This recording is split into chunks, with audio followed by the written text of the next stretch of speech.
I'd like to call to order the March 2nd, 2020 regular board meeting of the State College Area School District Board of Directors.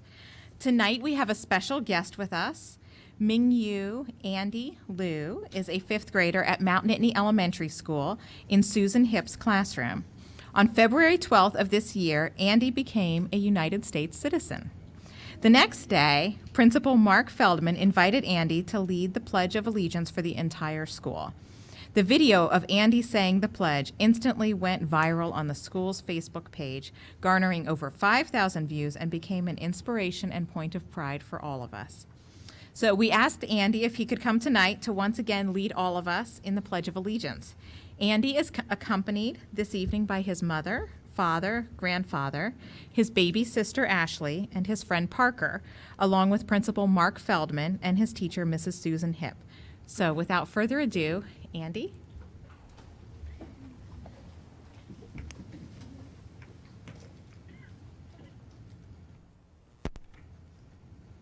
I pledge allegiance to the flag of the United States of America and to the republic for which it stands, one nation, under God, indivisible, with liberty and justice for all.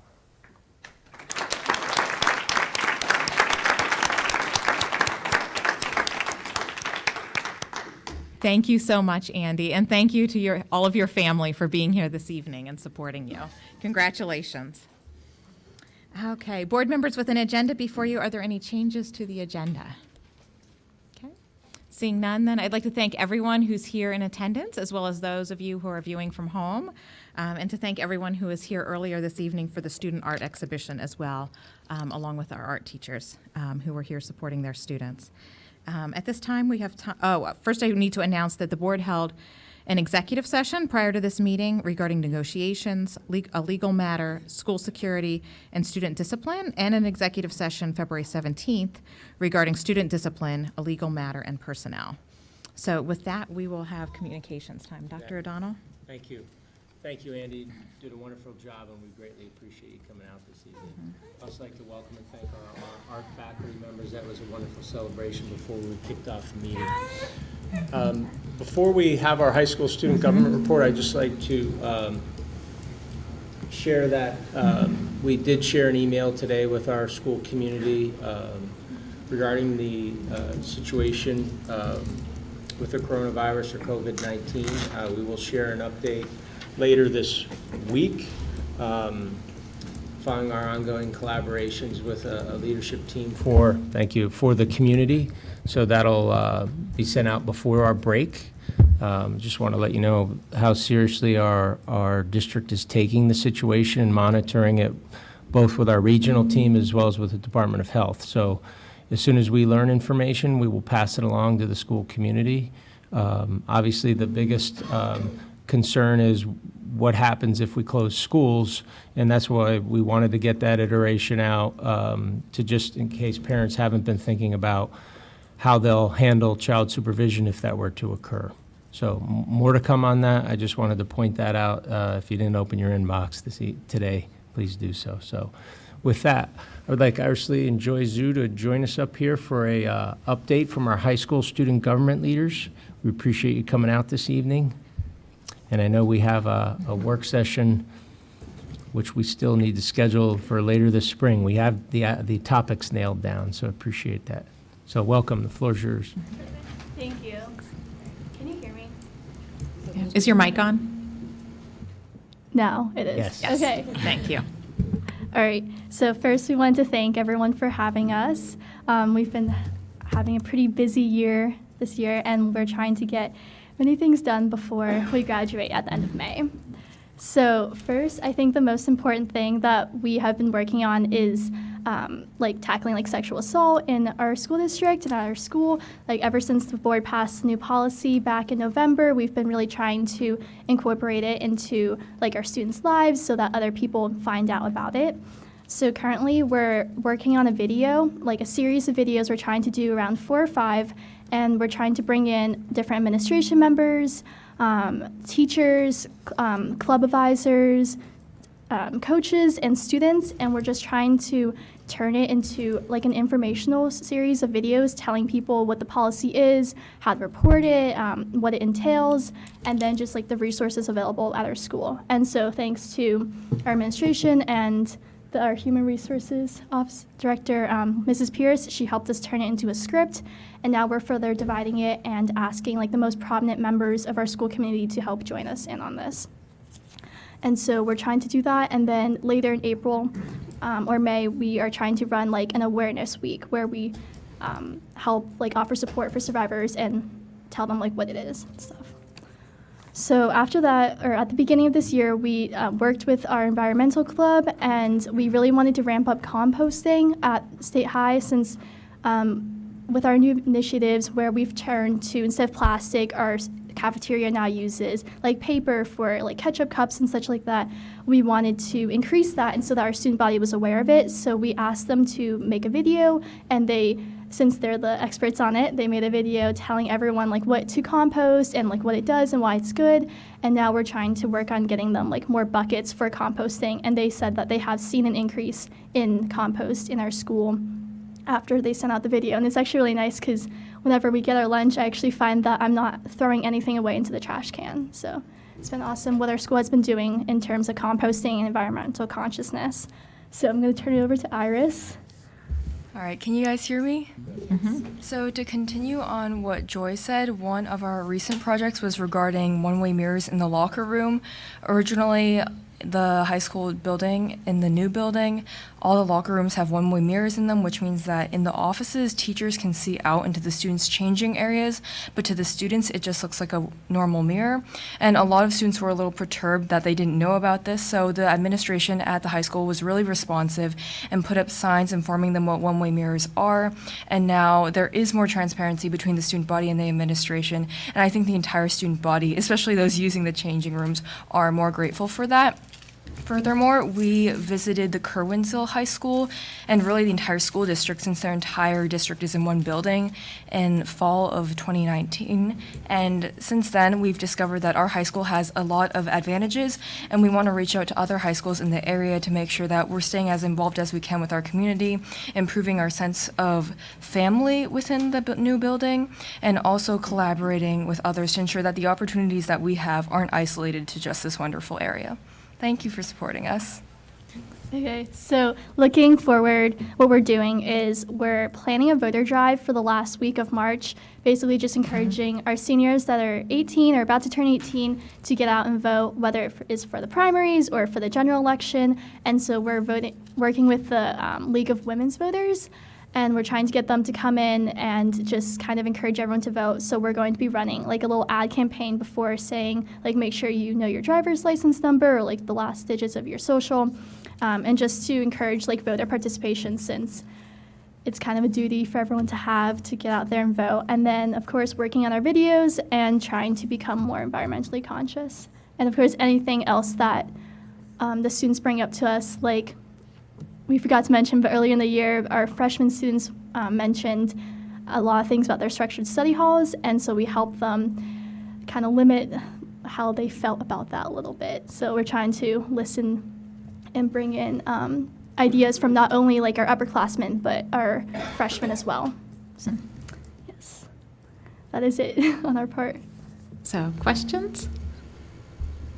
I had one about the voter registration. Have you looked at, Governor Wolf's office has some series of like incentives and sort of a program to help high schools do voter registration?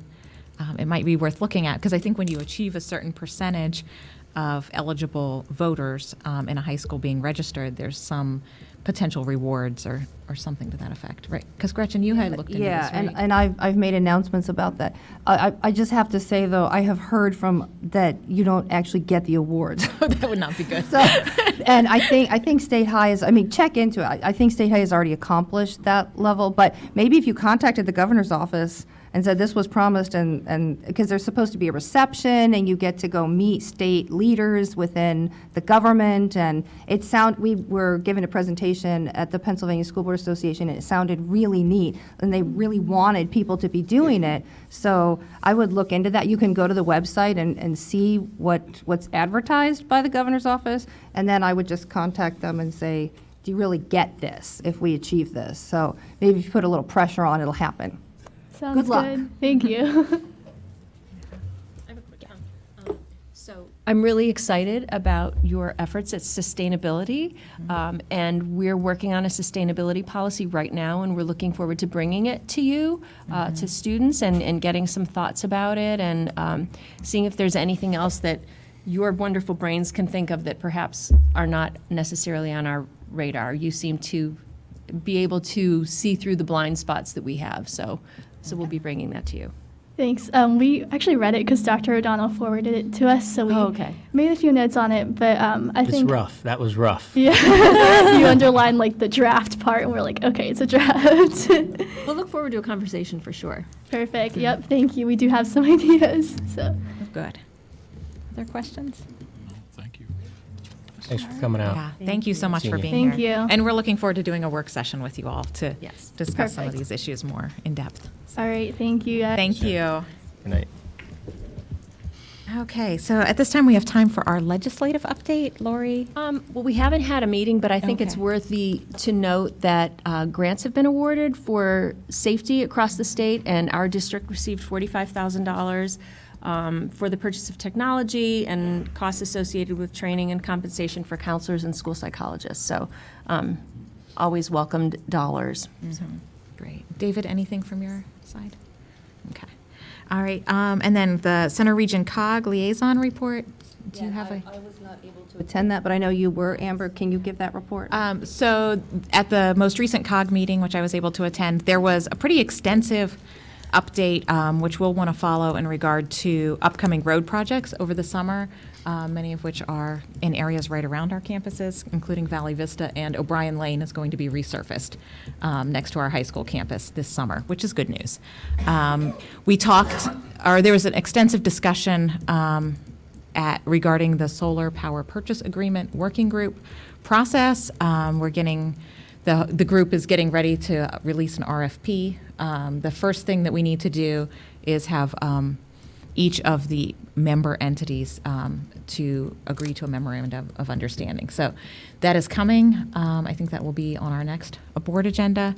And there was an extensive presentation which Dr. Buckland had emailed out to our board to read what was Dr. on the Buck. COG report. Yes. Dr. Buck. Now it's Dr. Buck. Yes.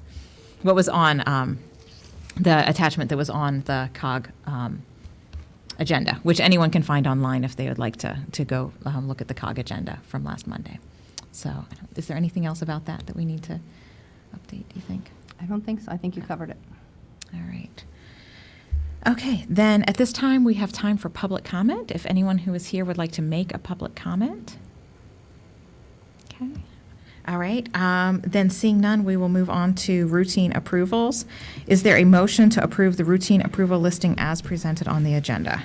So moved. Okay, that's been moved and seconded. And we will have a roll, is there any questions or discussion? Okay, then we'll have a roll call vote. Mr. Fozard? Yes. Mr. Hutchinson? Yes. Mr. Leos? Yes. Ms. Sidney? Yes. Dr. Bader? Yes. Ms. Bedell? Yes. Ms. Brandt? Yes. Ms. Concepcion? Yes. Dr. Duffy? Yes. Okay, that item has passed.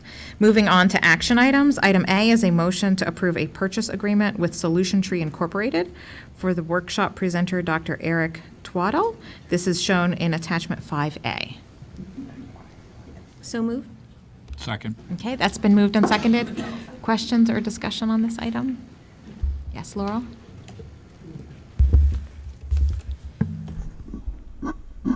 Sorry. I had looked this over, and it certainly sounds like an interesting program and someone who's qualified with giving it. But when I was looking back, it has been several years since we've had, as a board, an update and review regarding the district's professional development activities and plans and priorities. And that would really help provide context for this request. And at this point, I'm very hesitant because there is a non-refundable deposit on this without having further understanding and context in the big picture of what's coming up. This is someone we have worked with in the past. Faculty and principals have collaborated. This school is really far down the road with teacher collaboration in the country. And Solution Tree is an organization that really has been linked at the forefront of professional learning communities and teacher collaboration for quite some time. We've had professional learning communities at the secondary level for a couple years longer than elementary, and this really is a continuation if you guys want to share any. Sure. So it's been about 5 years since he has been in our district. At that time, the last time he was here, most of the departments, the content areas in secondary, had not been through the curriculum review process, did not have common units or common assessments that were approved the way they are now. So we started the PLC process very early, but it was somewhat difficult, I think, sometimes to know what to do if you don't have those common targets. We're now presenting tonight the world language scope and sequence to you. Social studies is on the cusp to come, really the last two major departments. And so I think we're ready to revisit the purpose of a PLC again to support student learning. It's all about teacher collaboration and supporting students. And as Dr. O'Donnell said, Stevenson High School is very far advanced in the work of building in supports for students. Things like reassessment, things like standards-based grading, they're already doing it. They're just very far ahead of us, and I think we have a lot to learn from them. Any other questions, Dan? I just follow on.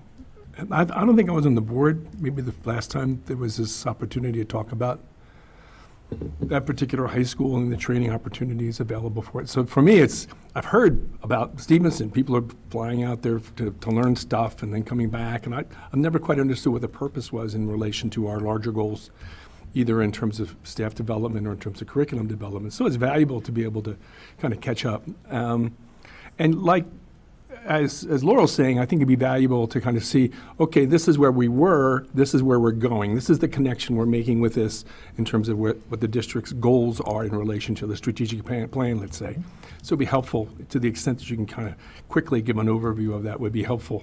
But I also want to say out loud that this school and this maybe this district 125, I think it is outside, either in or outside Chicago. I think it's part of the Chicago Public Schools. Have like a 97% success rate. It's absolutely enormous, and it's not just about PLCs and curriculum. It's about staff supports. They have 19 counselors for a school with 4,000 kids. They have 6 school social workers plus 2 social work interns. They have 3 school psychologists on the staff. Now, my bias is to talk about support staff. And I think we can emulate, and I'm not suggesting we should turn our budget inside out to accomplish any of this stuff, Randy. But at the same time, there are other aspects of the way in which they operate, which would represent a high standard that we could look, kind of anticipate or at least model ourselves after as time goes on, and not obviously based on our planning tonight, but they have an enormous commitment to the kinds of things that help a school be extraordinarily successful. And I think PLC, or devotion to these curricular and PLC issues, I think is part of that picture, but there's a larger systemic thing going on at that school that we need to recognize as we talk about them as a model. That's all. So with the site visit, really quickly, once a month they open their school. I believe they were probably inundated by requests to visit that and they couldn't handle them all. Yeah. So once a month they put on almost a conference style day. And they offer sessions where you can see the work and the people who are doing the work in the school lead the session. And you walk away from the school with, you can choose where you want to go. But right. One of the experiences, you observe a PLC. You observe an actual PLC. And it is run so efficiently and so smoothly and so tightly in a way that I think, again, is a model for what we would like to experience. So I think that the site visits are one thing. That's different. That's not through Solution Tree. Solution Tree contracts with many, many authors, including Dr. Marzano and Dr. Reeves and many, many, many others. So Dr. Twaddell is just one of the presenters through Solution Tree that we could have Thank you. worked with. And I don't mean in any way to question this commitment. It's just trying to understand the bigger picture, and for us all to have to hear that this is a well-resourced school. Well-resourced, high-performing. Yep, absolutely. And the way they support students is just amazing. They have a tutoring center. They have structures built in to get out of the tutoring center. You're placed in there for specific reasons, and you get out for specific reasons. We've modeled some of our programs in State College after some of theirs. We've taken some of their ideas. We're certainly not looking to borrow everything they have and put it here, but certainly we can learn from them and even from their mistakes. They share that as well. Great, thank you. Thanks very I would much. add Thank too, you. with Solution Tree, they have an extensive video library for professional development that we use quite a bit. Last summer, we sent a team out for their grading conference by Solution Tree, one of the best conferences I ever attended. And again, we have a lot of initiatives going, but one of the things we're going to be looking at in the near future, once we get through some of these other things, are our grading practices.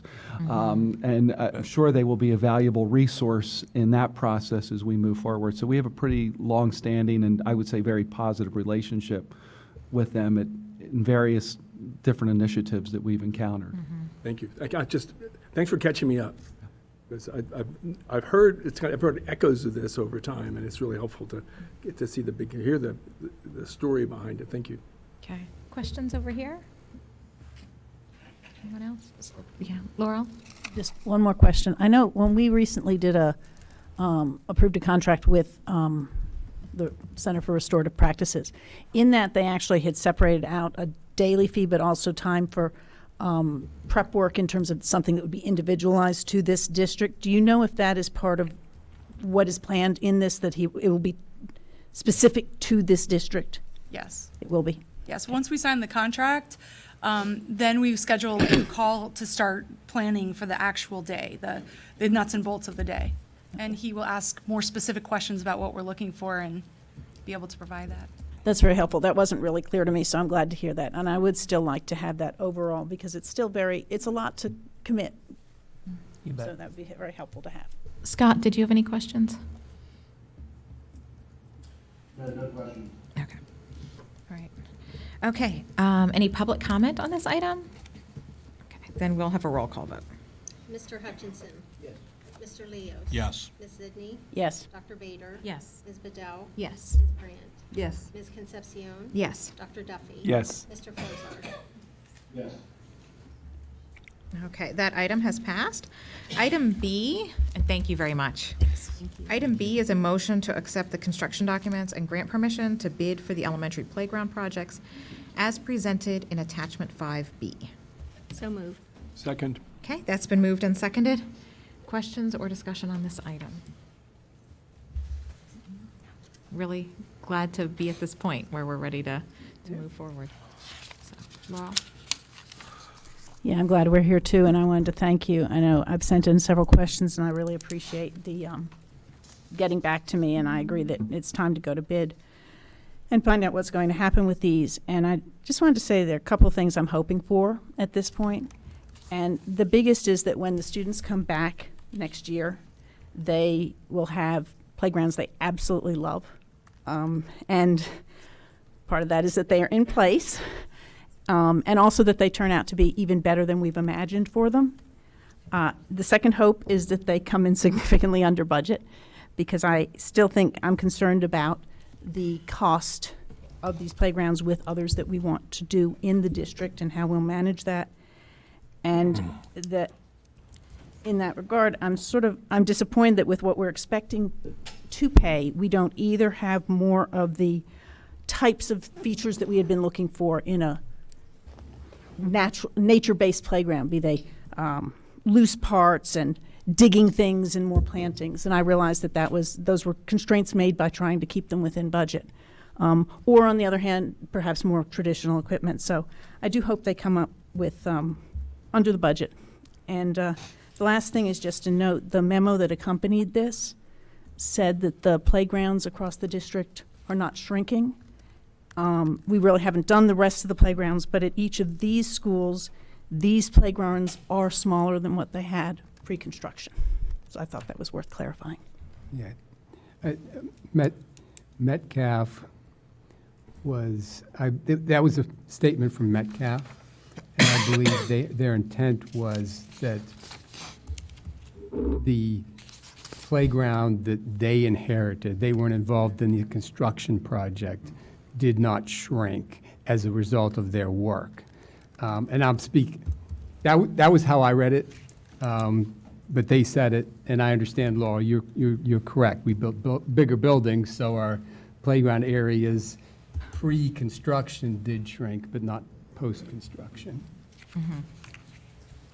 Because of the footprint of the size that we had for the, Yeah. yeah. Okay. Other questions or comments? Is there any public comment? Okay, we'll have a roll call vote then. Mr. Leos. Yes. Ms. Sidney. Yes. Dr. Bader. Yes. Ms. Bedell. Yes. Ms. Brandt. Yes. Ms. Concepcion. Yes. Dr. Duffy. Yes. Mr. Fozart. Yes. Mr. Hutchinson. Yes. Okay, that item has passed. Item C is a motion to award the recommended elementary playground equipment as presented in attachment 5C. So moved. Okay, that's been moved and seconded. Any questions or discussion? Okay, Laurel? Just again, a thank you. I had asked to see the list of folks that we sent the proposal out to, and it was a very comprehensive list. I wish we'd heard back from more, but I do appreciate your efforts to reach out to a variety, not just traditional groups. I really appreciated that. Other questions? I think the only change on this from the last time we saw it was that one of the pieces of equipment that you hadn't previously had a recommendation for, you did this time. And I assume that in that recommendation, we probably talked with Metcalf and about. It was, yeah, it actually ended up to be, upon further review, the two pieces of equipment we were evaluating were the same. Oh, okay. Virtually, so it just came down to cost. Okay. It was we just needed to do a little bit more verification, which we had done. In terms of the materials and sturdiness and. Yes. Okay. It ended up getting into the weeds a little bit here, but the same parent company was producing two different models. Oh, well. Different names Okay. of the same thing. Then it really. Yes. Yeah. Sounds good. Any other questions? Laurel? I'm sorry, I forgot one other thing. Again, I think we need to move forward with these. The one thing is that in the description, it talks particularly about Coral Street with Spring Creek with two swing sets already in place. I understand the desire to match that. Personally, if we were splitting them out individually, to me, establishing that they have to be wood as we look at the other 8 playgrounds feels like that will be another conversation as we move forward. And that was one of the reasons given at Coral Street in particular for moving with that piece of equipment. So. Any other points of discussion? Any public comment? Okay, we'll have a roll call vote. Ms. Sidney. Yes. Dr. Bader. Yes. Ms. Bedell. Yes. Ms. Brandt. Yes. Ms. Concepcion. Yes. Dr. Duffy. Yes. Mr. Fozart. Yes. Mr. Hutchinson. Yes. Mr. Leos. Yes. Okay, that item has passed. Item D is a motion to approve the district board response to the CRPR comprehensive plan. This is shown in attachment 5D. So moved. Okay, that's been moved and seconded. Questions or discussion on this? I thought it was very well done. Yeah. And clearly, there are some things that need to be worked out, but I think that they did a very good job, and I think we've done a nice job responding to that, so thanks. Yeah. I think it represented a message that was very much presented in good faith. In other words, it wasn't over amplifying kind of a district-centric approach to things. Also wasn't saying we want to totally recognize your experience and we're willing to bend over backwards to accomplish that. It's somewhere in between. So it was kind of a realistic conversation, if you will, I think, in our response to their plan. Thank you. Yeah, and I think one thing I'd like to say about this is just, a point of appreciation for all the community members that have participated in this process, including the people who are part of the Parks and Rec Steering Committee that ran this process, and everyone in the community that's come out to meetings and taken surveys. I think it's really comes out very clearly in this comprehensive plan how much our community values access to outdoor spaces and access to recreation for children and adults. And I think they've come up with a comprehensive plan that's going to serve our community well going forward. And it's exciting to think about, some of the potential components of this, including the feasibility study for an indoor recreation center that could be a great asset to our community. So really a lot of appreciation to all the work that went into this and the vision, to really continue supporting outdoor experiences. So. Yeah, I was just going to add, so it's not just outdoor spaces. Because Right. I heard you say that. And Yes. it is outdoor spaces, but it's yes. also indoor. And after they conducted the inventory, realizing the limited indoor space that our community has. And then the feasibility study to try to see if we can do something Yeah. about that. Which I think is really promising, and I'm excited to see that occur. And I guess what's next? So we respond and do they incorporate some of that or? I think Gretchen's probably more comfortable. Yeah, with so that will become part of the permanent record. Okay. What the memo in blue, that part, which is SCASD's contributions, comments, feedback to the plan. Okay. And then that will be voted on by the general forum on March 23rd to accept the plan. And when they vote to, and SCASD, well, I say they because we don't partake in that vote. Right but- now. Yeah. Yeah. But when they vote, then presuming they vote yes, those comments from SCASD will be a part of what they're voting yes on, because it's part of the permanent record. And then after that, it will be to unfold the plan and see what can happen next.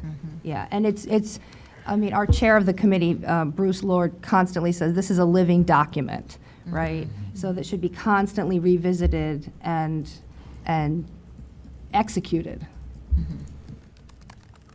Time will tell. Yeah, and then at that point, so one of the recommendations was that we become part of that we have positions. Will that happen as a result of approving this, or does that have to happen separately? Yeah, so, and that's actually a good That is a point, good Jim, because Amber, you did a great job summarizing it, but it's also, the recommendations in the plan have to do with Structure. the structure of the local governments of COG, and how that will, so to reduce replication and reduce confusion, and so those changes, like the ones you're referring to, like SCASD will have a seat on the Parks Board, for example. Yeah, those will happen, assuming that the plan is accepted by the general forum, then that will be one of the things that will be executed in the future. Okay. So that will, my guess is that will happen pretty soon. Sooner, yeah, Pretty that's what I soon, just- yeah. And is that an action by each of the individual municipalities, or does the COG General Forum enact that? My understanding is that when the COG General Forum votes to accept the study, the comp plan, then that's done, yeah. And then those recommendations will, again, be executed, they will happen. And yeah, my understanding is there's a real desire to have this happen pretty quickly. Yeah. All right. I want to just say, I think for them to include the recommendation for us to have a seat at the table is a big deal for communication, especially as we look long-term at some of our facility decisions that intersect the same groups in our community who use those facilities, whether it's athletic fields or indoor athletic spaces. So I think having that conversation, having a seat at the table will be a big help for the community. Agreed. Yep. Other questions or? Okay, is there any public comment on this item? Okay, then we'll have a roll call vote. Dr. Bader. Yes. Ms. Maddow. Yes. Ms. Brandt. Yes. Ms. Concepcion. Yes. Dr. Duffy. Yes. Mr. Fozard. Yes. Mr. Hutchinson. Yes. Mr. Leos. Yes. Ms. Zidney. Okay, that item has been approved. Okay. Item E is a motion to approve the board resolution on charter school funding reform. This is shown in attachment 5E. So moved. Okay, that's been moved and seconded. Any questions or discussion on this item? Okay. All right, Laurel? I just wanted to mention one thing in particular, and that is that it talks about the law that passed in 1997 and the formula for regular aid programs. And at the time, the state had made a commitment to help reimburse the districts for part of that at least, so it was at least a partially funded mandate. And then 30%, a few years ago, it went down to nothing. So it's now an entirely unfunded mandate, which we all know, I just thought was worth adding to why this is such an important thing to do. Indeed. And that's been now since, what, 2011, that we haven't had that reimbursement. So, okay. Any other points of input? Okay. Any public comment on this item? Okay. We'll have a roll call vote then. Ms. Liddell? Yes. Ms. Brandt? Yes. Ms. Concepcion? Yes. Dr. Duffy? Yes. Mr. Fozard? Yes. Mr. Hutchinson? Yes. Mr. Leos? Yes. Ms. Sidney? Yes. Dr. Bader? Yes. Okay, that item has passed. Item F is regarding clarification on the final school day for the 2019-2020 calendar. This is shown in attachment 5F. So moved? Second. Okay, that's been moved and seconded. Any questions or discussion on this? Okay. Thanks. Shame We on just- us for we- none of us catching we- that. We outlined it in the brief memo, and being one day longer than our contracts, the correct calendar is posted, when June 8th is the day, but this'll, if you approve this, we'll just deactivate what was approved the first time and make sure that the final day, because if we did show up on the 9th, we wouldn't be able to staff. They'd be giving us phone calls to come and help. Okay. Is there any public comment on this item? Okay, we'll have a roll call vote then. Oops. Ms. Brandt? Yes. Ms. Concepcion? Yes. Dr. Duffy? Yes. Mr. Fozard? Yes. Mr. Hutchinson? Yes. Mr. Leos? Yes. Ms. Sidney? Yes. Dr. Bader? Yes. Ms. Bedell? Yes. Okay, that item has passed. Item G is a motion to approve the expulsion waiver agreement 2019-2020-03. And as, there's not an attachment for that, but, So moved. Second. okay. And then we'll have a roll call vote on that item. Ms. Concepcion? Yes. Dr. Duffy? Yes. Mr. Fozard? Yes. Mr. Hutchinson? Yes. Mr. Leos? Yes. Ms. Sidney?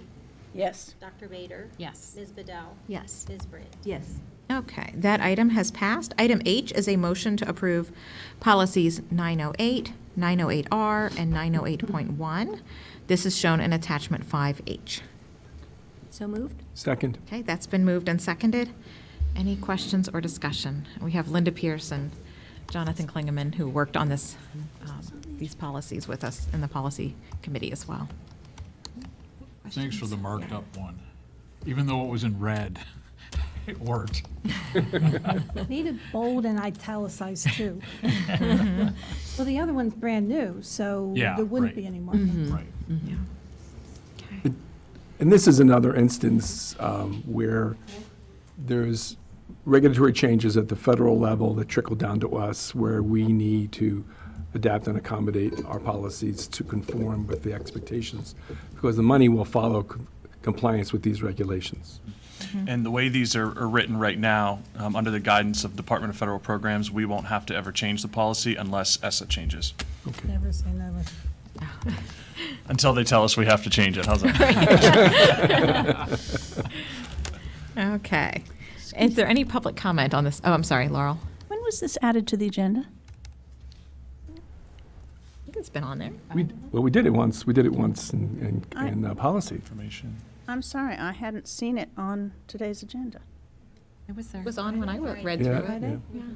Yeah. Yep. Guess I downloaded it before it was added. These are the same ones that we've had these on the agenda before.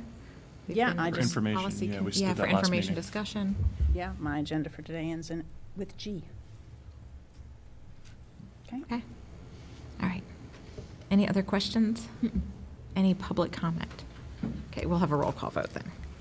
Dr. Duffy? Yes. Mr. Fozard? Yes. Mr. Hutchinson? Yes. Mr. Leos? Yes. Ms. Sidney? Abstain. Dr. Bader? Yes. Ms. Liddell? Yes. Ms. Brandt? Yes. Ms. Concepcion? Yes. Thank you. Okay, that item's passed. Thank you. Thank you. Okay, at this time, we are moving on to information discussion. Item A, under student learning, we're going to be looking at the Special Education Comprehensive Strategic Plan submission. We have Sharon Sharon. Salter at the table with us. Good evening, everybody. Hi, Sharon. Hello. Hey, Sharon. Thanks for the opportunity to be here. Thank you for being here. No problem. I had to go home and change, though. I had jeans on and, I was like, wait, I'm going to the board.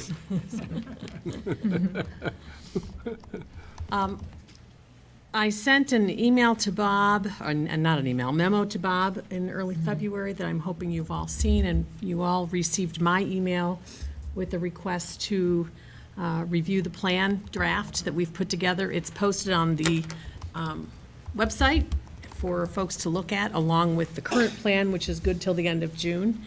I've already received some feedback from a few of you and from other folks that I asked to review it, and I'm just here to answer any questions you might have. All right, any questions? No.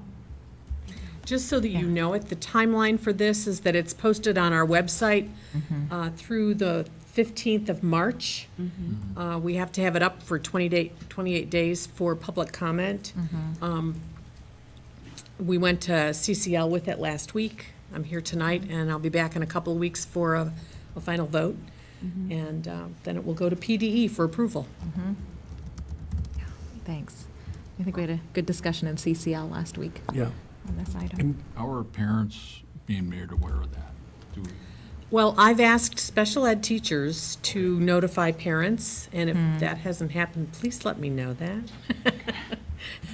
Because I make assumptions, so if that's not happened yet, I'll send a reminder out, and if you don't hear something in a couple of days, please let me know, okay? Any other questions? I'm just I used to live in this world.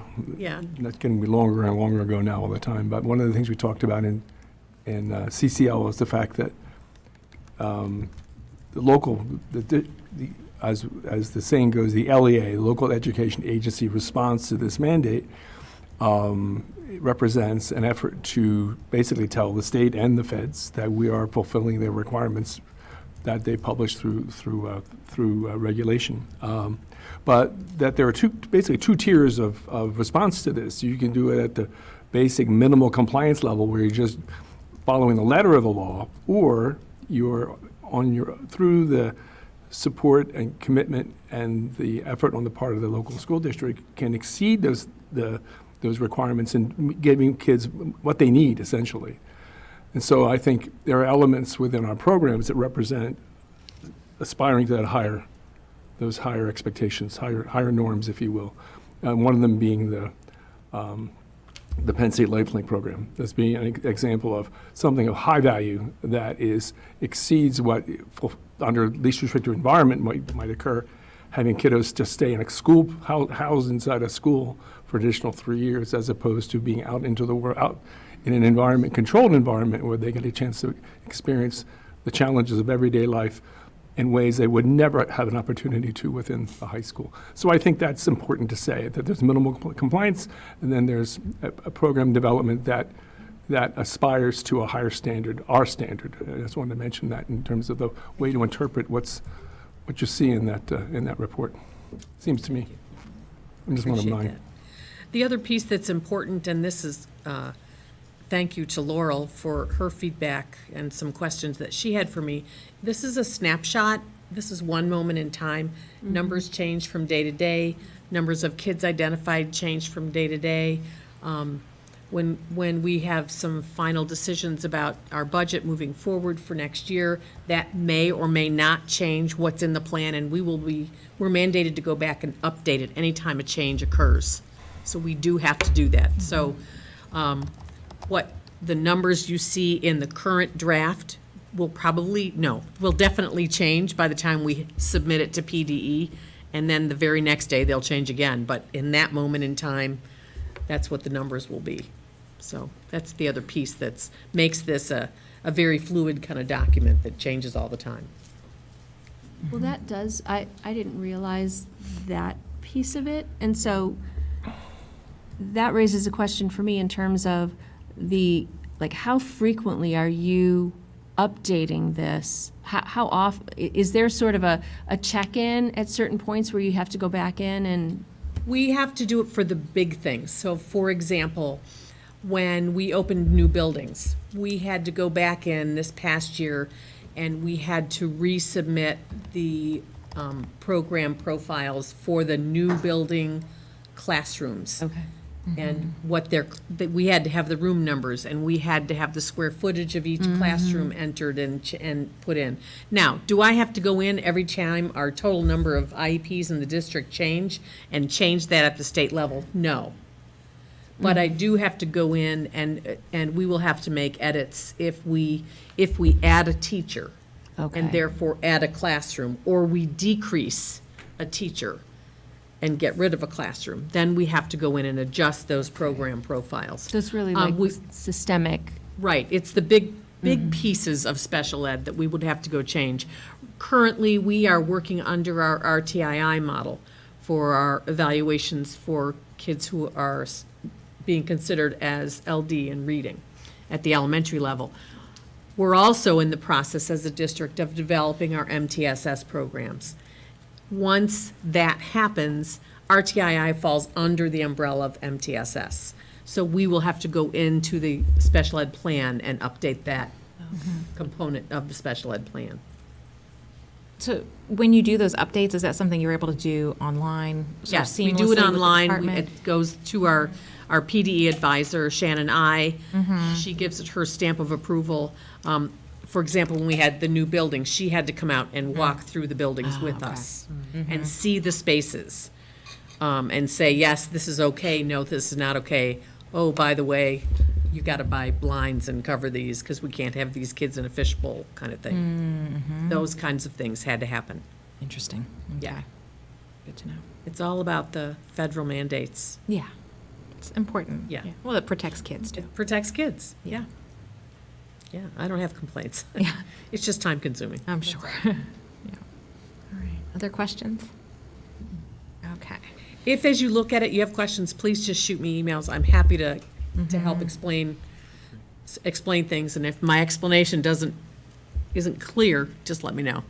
So we would expect this to be on our next board agenda for approval. Is that the plan? Yes. Okay. Yeah. All right. Thank you. Thanks, Sharon, for all your work on this. Thank you. No problem, thank you. Okay, the next item we have is also under student learning. We're going to be looking at the World Language 612 scope and sequence. And we have Christine Merritt here with us this evening. And I'm sorry, I forgot. Amanda Showers. Yeah, thank you for being here. Thank you. Yes. Good evening. So we're very excited to bring forward the World Language Scope and Sequence. The work started in 2016-17 with a pretty diverse committee, K-12, and some representatives from higher education as well. I was on the research committee, so I can speak to some of that work the first year. The committee used the American Council for the Teaching of Foreign Language Standards, or what we call ACTFL standards, rather than the state standards from 2002. The state standards were never adopted and approved by our state, so they were only proposed, never adopted. They only covered 3 C's of the 5 C's of communication. So the ACTFL standards cover all 5 C's, which are communication cultures, communities, connections, and comparisons.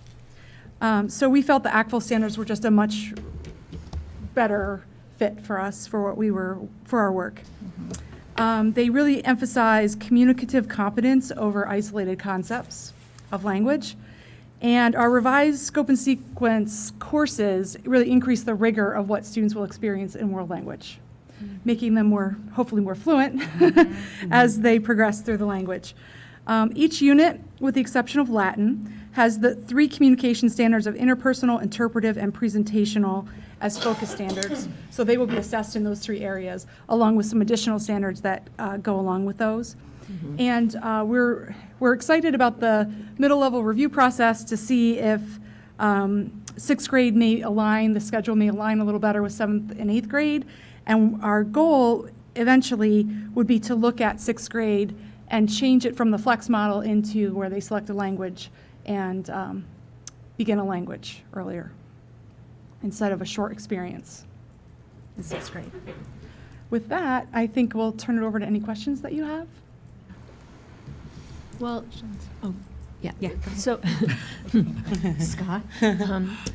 So regarding the very last thing that you just said about the dabbling in languages in sixth grade, have we heard from students at all about what they think about this? Because just thinking about my own experiences with my own kids, thinking that they liked one thing and then finding out that they were wrong, that one just sounded better to begin with, but then they ended up doing something else. Is there any benefit whatsoever into having them dabble? There could be. There was a student survey administered during this 16-17 school year. We certainly would probably want to revisit that before we made any changes to make sure our students are still of that same mindset currently. Yeah. It wouldn't have been possible in 16-17 to be able to do that. The schedules for sixth grade and seventh and eighth grade are just very different. So we wouldn't want to lock students into one language and not allow them to switch in middle school. So that wasn't our thinking at all.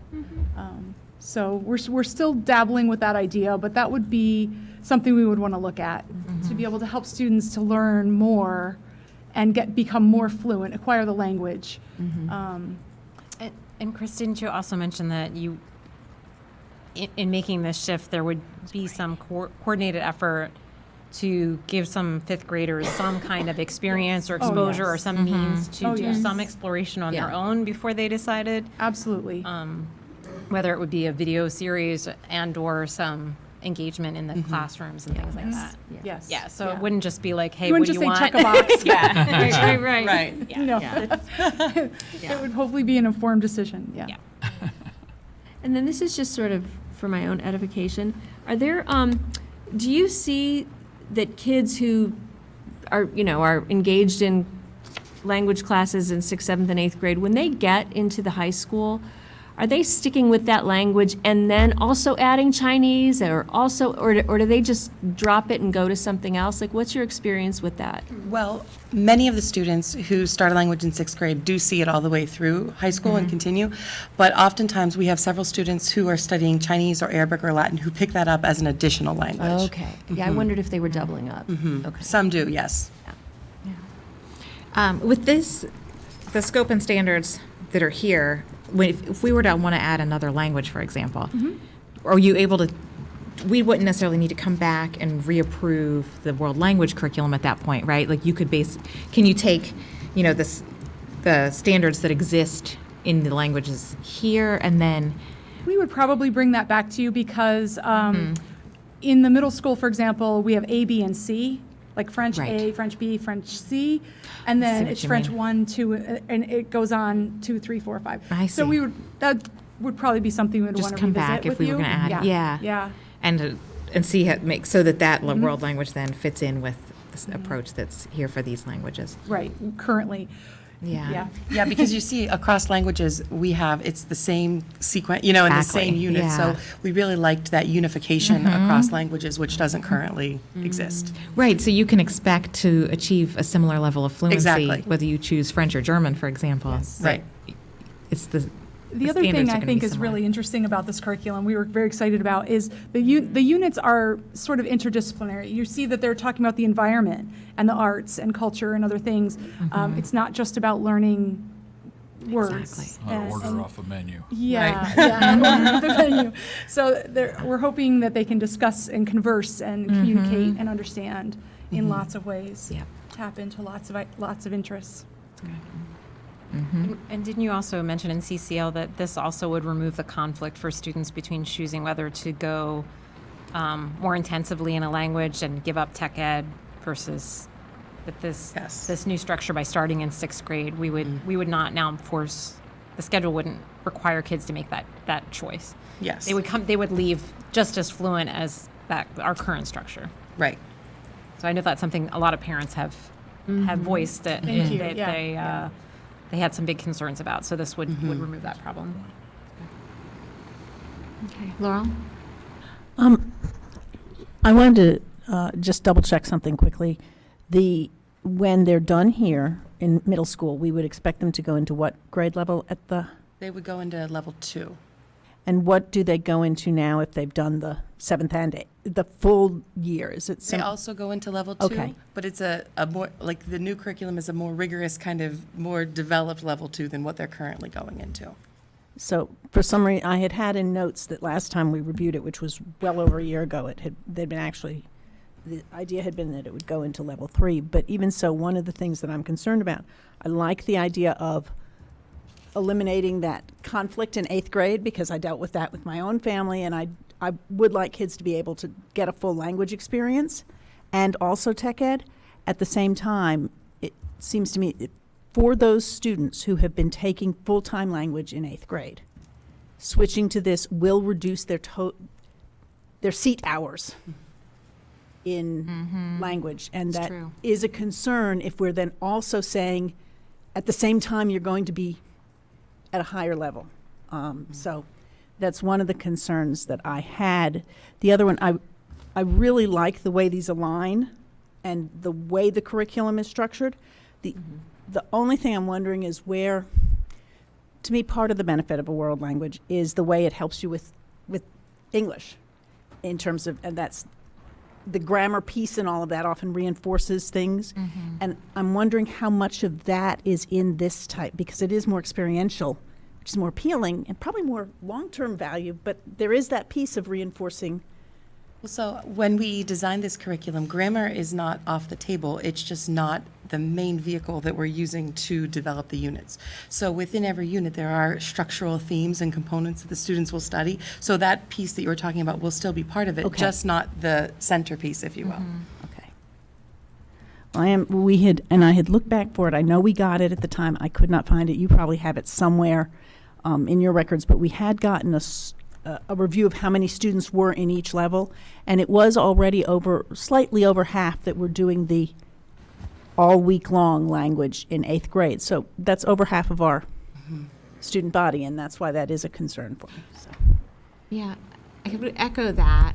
I guess one of the questions I have, and that may be too soon to answer this, is the intent then to require all 8th graders to take tech ed? Or to expect that they would? Because since this allows them to all with the current model, but some students, as Laurel mentioned, would rather spend more time in a language class. So this requiring tech ed wasn't part of the plan tonight. I for- figured, yes. I figured that was outside of the scope of this. That's all I'm gonna say about that. But if there's a domino effect, Yeah. I would want to know the domino effect Sure, going yeah. into this, yeah. So, and again, that's where we were thinking if we could leverage a little more time in 6th grade. We're not really losing time then, we're actually gaining some and gaining traction. Right, So we're really looking at what helps students learn and are they ready to dig into a language in 6th grade, and we felt that they were, and to give them that opportunity to learn a little more in 6th grade than a basic overview. Yeah. Okay.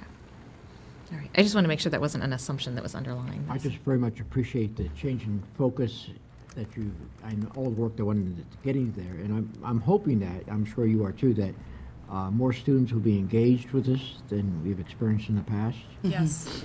That'll be Yes. very worthwhile. Yeah. Yes. Yeah. Okay. Other questions? Anything? Other What questions? happens now? So this would come back to us for approval? Probably at the next board meeting, it would be an action item. I will say that I'm concerned about, we're talking about this not for this coming, Correct. Correct. Right. but I think that there may be, and they're not in here because, and I know it's a chicken and egg thing in terms of doing more review before you get approval, but we haven't had a staffing impact, any information on that as far as I know. And we are in the middle of a middle school review, and I think as part of that, the opportunity to check in with parents on how they feel about this is an important opportunity. So I would really like to take, especially since we're engaged in that right now, to take advantage of that before making what is a pretty major change in the way middle school has gone, as much as I favor languages.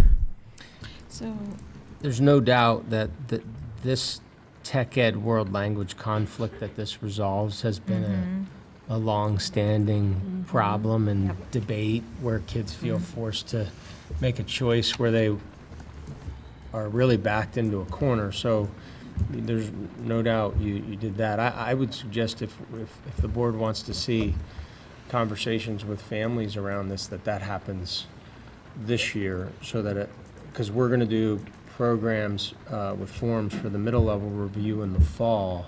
I wouldn't want to wait till then, because this summer is a key time for the curriculum development, right? Yes. It is. So, and as far as staffing, I wouldn't anticipate any major staffing changes at all with the plan we have in place. It's delivering what we do now in a 2.0 way. So I wouldn't expect a lot to change there. And as far as the middle level review, I think it can only add more opportunities. I don't think it's going to take any away. So.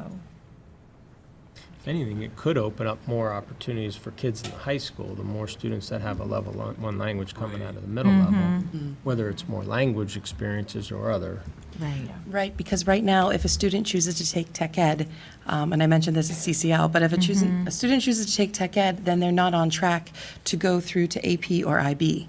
But with this change, then all students would be at that spot. So it is not excluding any students, from that down the road. Yeah. And our review committee was pretty extensive and there was a lot of surveying and other data gathering, and the longer we wait, the older that gets. Right. So- Yeah. Well, and I think while the elementary day additional special did not bear out to be world language, Right. it was pretty highly desirable by much of the community to have something like that, in the elementary program. So I think creating more opportunities to achieve more in world language, I think we've had some evidence that that's something much of our community would desire. And they also really like STEM. So that's the competing interest if we don't change. Exactly. Taking that off the table. They can do STEM in a foreign language. How's that? There you go. How's the teacher getting late. pipelines? What's that? How's the language teacher pipelines in College of Education? Or is there a concern there? Yes. Yes. Yeah. That's what I thought, so. Yeah. Yep. Especially in language. Yeah, there's- well, that's what yeah. We Say, malo. I don't think there's a lot of backup plans if you're Right. go to school for that, Right, Yeah. yeah. One of the things as a follow-up to the legislative update has been, can we make it easier for second career people to come into education than we currently have? It's pretty difficult and rigid. Yeah. So I think that's something as a district we're going to need to continue to advocate for, both with PDE and legislators. Not that it necessarily has to go through legislation, but they help to put a little bit of flexibility into PDE's conversation. Right. Good. All right. Thank you very much. Thank you. Thanks. Okay. Would you guys like to do the item C and then maybe take a break after item C? Does that work well? Sure. Okay. All right. So we'll move on then to facilities and grounds, the 5-year physical plant, capital plan update. We have Ed Popock here at the table, and then I think we'll take a break after this item. Just have a few slides. You have the plan, and we have talked about it, I believe, in some committee meetings. So I'm going to go over, review some things that you may have already seen.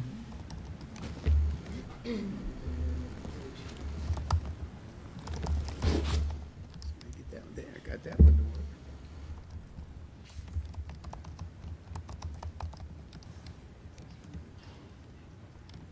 There it is.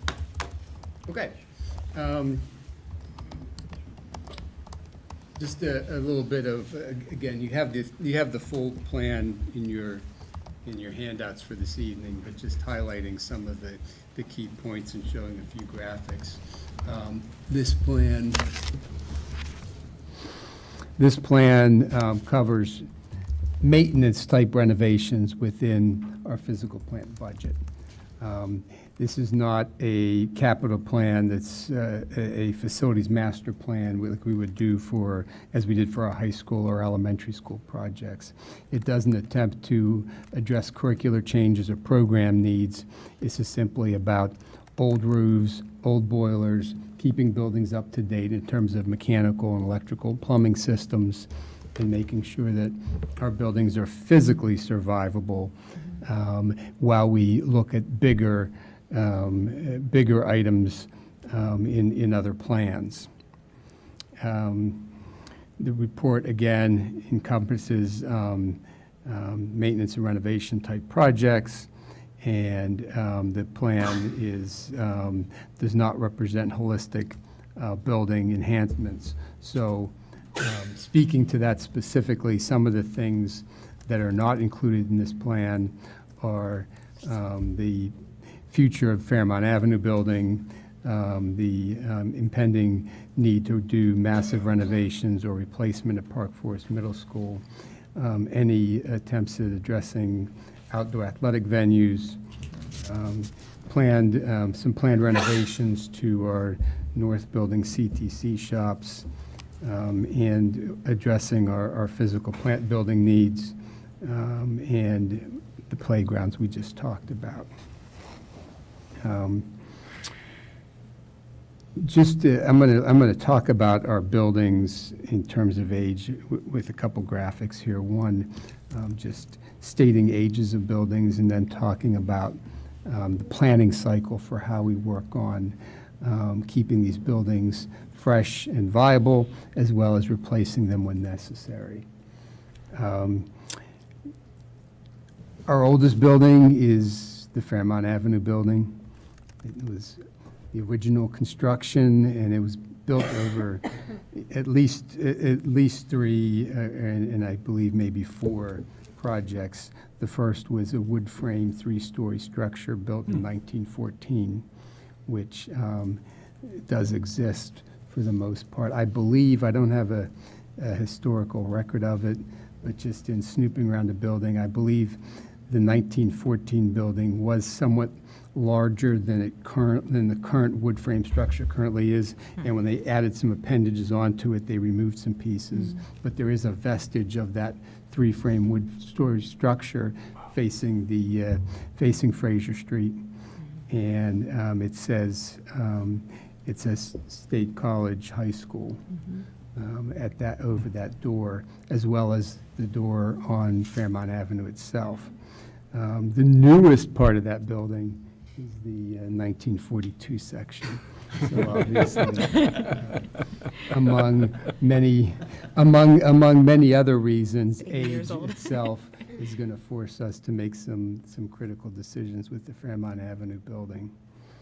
I've broken out north is 2 different ages because we have parts of the north building that were built in 1989, the large gymnasium, the natatorium. We also have parts of the north building that were built in 1955, which is the smaller gymnasium and some of the shops that we had talked about earlier, and some of the pieces of that 1955 building still remain. So that plays into our long-term planning. And then the Park Forest Middle School is 48 years old, which kind of speaks for itself when we talk about building cycles. That 50-year window is a time when you're either replacing the building or doing a complete overhaul. And you're replacing it one way or another, whether it's within the current footprint or a new footprint. You're looking at basically replacing the building. Bus garage is on there at 47 years old. Hard to believe. Mount Nittany Middle School is at the 25-year mark. And then even what I like to consider newer buildings, ones that I build, is Grays Woods at 19 and Easterly Parkway at 19 years old, which really kind of shocks me when I start to see some of those numbers. I remember the first shovels in the ground, and I remember the early discussions around what we were going to do when we started planning those buildings. In rounding out to, of course, finishing with some of our newer buildings. I wanted to put this in a little bit of a graphic to help think about renovation cycles. So what I put together a spreadsheet, what the next 25 years from 2020 out to 2045, and I characterized 3 or 4 phases of a building's life. The green phase being a new building that would need limited renovations. The yellow phase being a building that's starting to age and needs some minor upkeep and some limited renovations. I then characterized an orange phase, which would be what I would consider the need for moderate renovations. This would be times when boilers needed to be replaced, when many roofs needed to be replaced. We get some bigger projects, maybe not a wholesale building renovation, but certainly some big money projects at that phase. And then what I consider the red phase would be that time when you're hitting the 40 to 50 year mark and a building needs, as I said earlier, either replaced in kind in the current footprint or replaced in some new location or some new way. So when you look at this visually, assuming you're not color impaired. No, this is a great graphic. Good. I really like it. Yeah, this is a great graphic. You start to see where, and I didn't include a fair amount. I include this as our K to 12 standard buildings. I didn't put Fairmont in this graphic because I have to come up with a new color for 100 years old, and I didn't have one for that. No, I didn't. I figured that was a given. But and I think we've all talked about some way or shape or form that Park Forest Middle School, as it approaches 50 years old, we're really in that planning cycle where we've got to determine what's the plan for Park Forest Middle.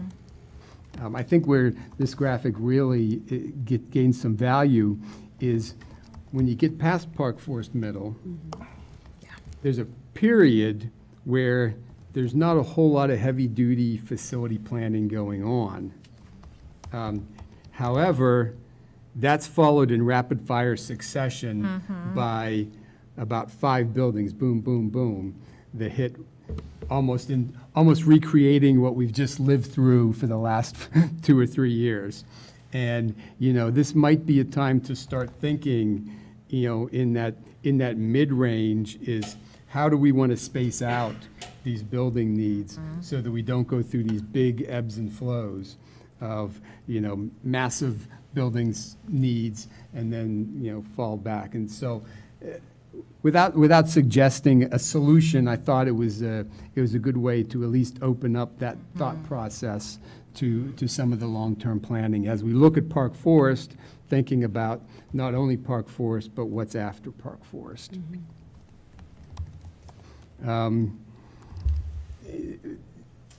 In this cycle where we've come up with a period here in the next year or two where we're dealing with some of those 1955 North Building issues and some of the 25-year-old Mount Nittany middle school issues. We have some deferred projects, and I laid out if the plan stays static, how the deferred projects would go over the next 5 years, and we're deferring about 1.7 million this year and about 1.7 million next year, but starts to work itself out as we kind of walk away from those moderate renovations at Mount Nittany Middle School and some of the needs we have left at the North Building, and we start to break down that deferred items till we get out to the final year of this version of the plan, 2024, where we've cut that back up. Now, every year we're going to update the plan and we're going to see how this goes, but at least I've laid out a plan that gets us within the course of the plan back to a point where we're doing about $2 million worth of projects and keeping things survivable. Finally, and you've seen this list before, what we had planned for projects this year, and in in our early phase estimates, we're at 1.9 million, and we'll start to see some of those bids coming in will help us. We don't put everything out to bid at once, and will help inform how viable that entire list is, and some of the items that are deferred that would be within that $1.7 million deferred. Again, you've seen this list before, so I'm not going to go through it in detail. I'll just open it up for questions at this point. Anything here? Laura? Not so much a question, but we had talked before about how there is this myth that we have not kept up our buildings, and about possibly having some signage as we do these projects this summer that reminds the people of this community that we do try to be very good stewards of their investment in the schools, including keeping up with the schools materially. So you'd want to see signage for? We'd seen some I had remembered seeing one on the Pew Pew Street Garage. Had Right, one yeah. that was the one that had struck me when the idea first I had remember come. like seeing along highways after the Yeah. American Recovery and Reinvestment Act back Right, in yeah. 2008-9. It was just like a just like little like signs like this project made possible by that type of Yes. thing. Yeah, this project extends the life Yes. of Mountain Yeah. Middle School another 10 years, something. Right, just Yeah. to reinforce the idea. In the summertime, when you're doing a parking lot, repaving it or whatever, something out there like that would be, that's pretty, I And mean, thanking I know them. it's down to earth, I realize, but it still might be something worth I don't have a lot of acknowledging. drive-by traffic at Mount Airy Middle School. Right, but exactly. Some of the other schools. Yeah, do. some of those schools, right. Get a sign twirler.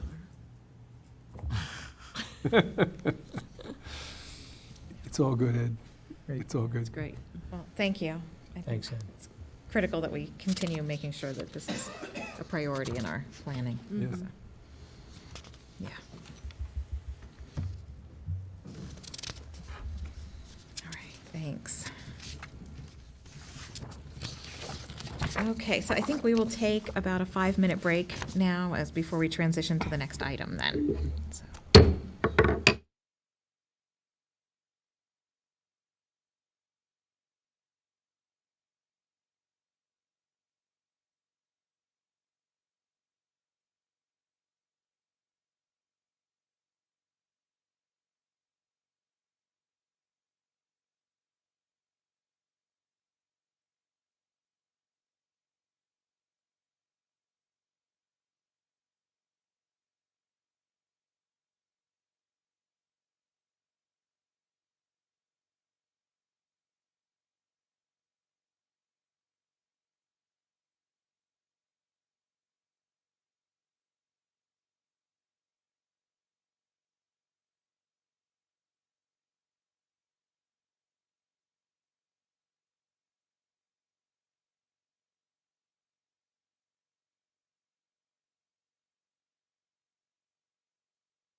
Who actually knows the answer. Okay, everybody, we'll go ahead and circle back up here. Try and keep this concise. Okay. Okay, I'm going to call the meeting back to order. Our next item is item D under information discussion, fiscal stewardship, and we'll be looking at the budget proposal. Randy Brown and Donna Watson are here with us. Yeah, I'll kick it off with what we Great. have on the front end of the documents, in the memo in particular. What we have in the document, as we outlined, was some of requests that would be additions to what we currently provide. We obviously look around the district to make some changes to respond to challenges that we have or needs. During the Finance Committee, we shared a pretty large number of needs through our conversations in the district with faculty, coordinators, curriculum, administrative team, operations, instructional. What you see in the memo tonight does have a prioritized version of that with a little more explanation and what it could look like, and how do we attach dollars to that. Obviously, we interface with our HR office, our finance office to do that. You see in the list, these would need to have some increase with the proposal, and we have several scenarios to discuss with you and the finance team this evening that, as we work through the spring and better understand more details, financial end, needs end, we expect to make some refinements before you're asked to make a decision. For the 9 items that we noted on the top end, it starts out with mental health contracted services, classroom coverage is noted in there, with substitutes, gifted, life skills. You see the several items that we have in there. Are there any questions before we get into the actual financial scenarios and details, as well as Megan's report, that you have in relationship to what we've noted up above in the initial memo?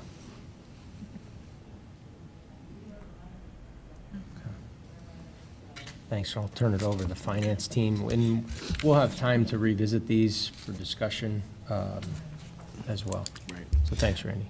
Sure. So this is our initial pass at these. The one that I would like, the number 10 item that's not noted number 10, it says future year budget item. There is a 0.5 social worker that we're going to be proposing to increase, to include. The reason that's not a budget request is because the $45,000 worth of safety and security money that Lori Bedell mentioned tonight that we've been awarded, we are proposing that we use a portion of that money to help cover that increase in salary expense for next school year. And then that would delay that hitting our budget for one additional year. So I wanted to just provide that clarification for you. Between January and the early June, we talk about many different things related to the budget process. I'm not sure that, it seems a little bit earlier this year for me to be talking about real estate tax rate change discussions in the process, but I think that it's really healthy for us to do so, and I'm really excited that we're at this point because it will allow us to help inform some of our request considerations. It also, one of the things that we hear is that we want to make sure that the community has a chance to be informed about different things that you're considering. And so what we've done for you tonight is to show you in summary form what a 0% rate or no change to the real estate tax rate would look like. A 1.5, a 2%, and a 2.6 are the Act 1 limit.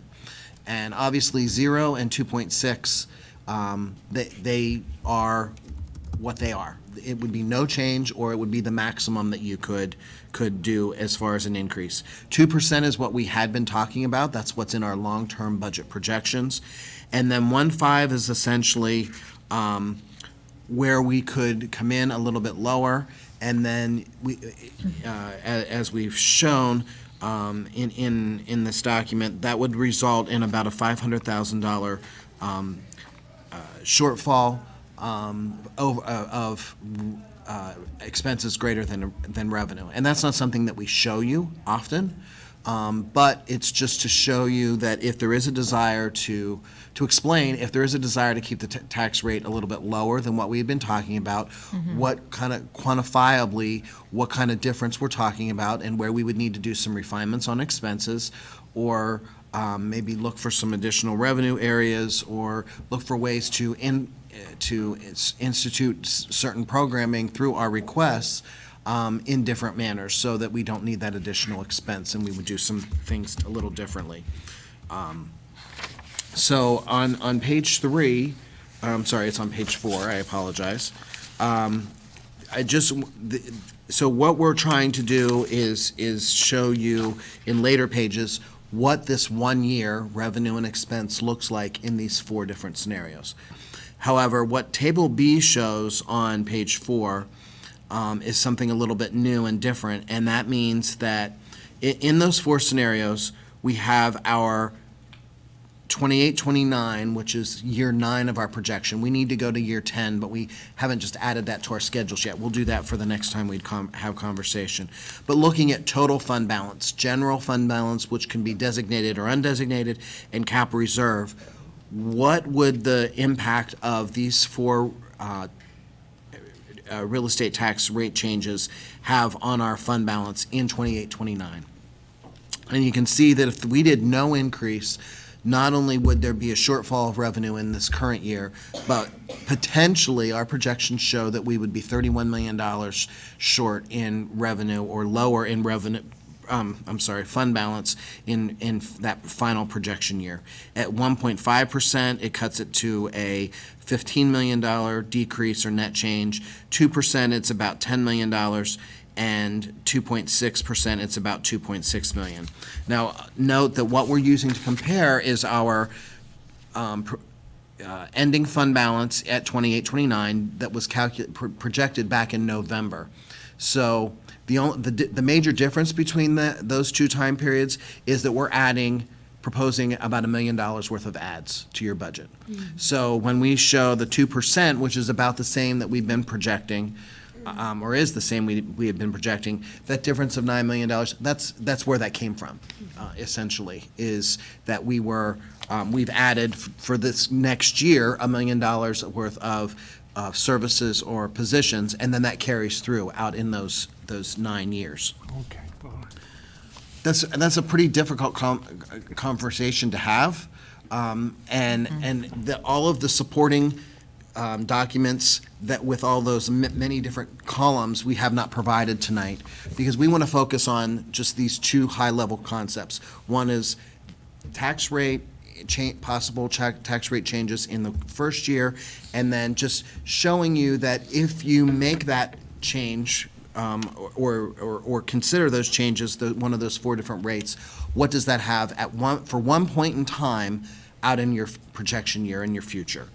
There's obviously a lot of time that we could make, if you choose a tax rate now and then we choose to do some things different in the out years, then obviously that's a different parameter, and we could end up with a different outcome. But this is just what we're proposing right now that we look at. So before we move on, I would like to ask, is there any other questions about that, or any questions about that? So, Randy, do you want feedback tonight, or is it that you want us to start thinking about it tonight and get you feedback over? Absolutely, yeah. We're very open to, yes, any feedback as soon as early as tonight, yes, absolutely. Dan? Can I ask about the table itself and what that value is? I'm assuming, for example, for the 2% real estate tax increase this year, that 8 or 9 years out, we will be underfunded by $9 million. Compared to where we thought we would be at the same point in time in November. November, okay. And to what do you attribute that? Those additional costs? On the ads on page 2. Oh, just those? The ad, that's essentially the only change. There were other changes, but they were pretty much offsetting. Got it. But Okay. that's the So single, basically, those are the costs of those present purchases, if you will, projected out. over 9 years. Got it, Because, over 9 because, the- totally. Yeah. right, because it's about $1 million a year. Yeah, okay, thank you. So you caught on quick. That's my 5th year. I hope that's helping a bit, to have heard somewhat before. Thank you, Randy. Laurel? I appreciate seeing that, and also seeing the varieties of tax increases. The amount that we're starting with before those projected ads, the 167, that is basically taking what we had last year and just projecting it forward by a rate. That's correct. And so I guess my question in terms of what things I might be interested in is, in the past, we've sometimes, and even here it's mentioned, traded things off, reevaluated certain things. And that's what it would be nice to hear more about, what the district maybe has looked at that could offset some of these gains or increases, understanding there are different types of needs. So that is yet to come, and that's not something that we're hiding. Okay. It's, we wanted to get out in front of you. At Finance, we talked about the needs, and now we're giving you the highest priority needs that we believe exist that can't be funded through any offsets. And then we can talk about those in the future, yes. And it did have a couple of Okay, and I had specifics. some but I can- feedback. Yeah. Yep. I just have a general question. In terms of comfort with a fund balance, what is a parameter that makes you happy, or that feels? Don't answer. Do you know what I mean? How about that's appropriate? I know. Well, that's right. Well, that's the same thing as making you happy. Okay. In terms of, yeah. So what's an appropriate fund balance? Like, I want to. Yeah. I somewhat apologize, but this is also a very fluid process. Right. And one of the things that we will be bringing forward next time is a look at all of the out-year projections and looking at the capital. We also, just recovering from all of these massive projects, taking into account what Ed just brought to you about those out years and Park Forest, and then the next range. We're still working to develop a better definition of what is our appropriate capital plan. Yeah.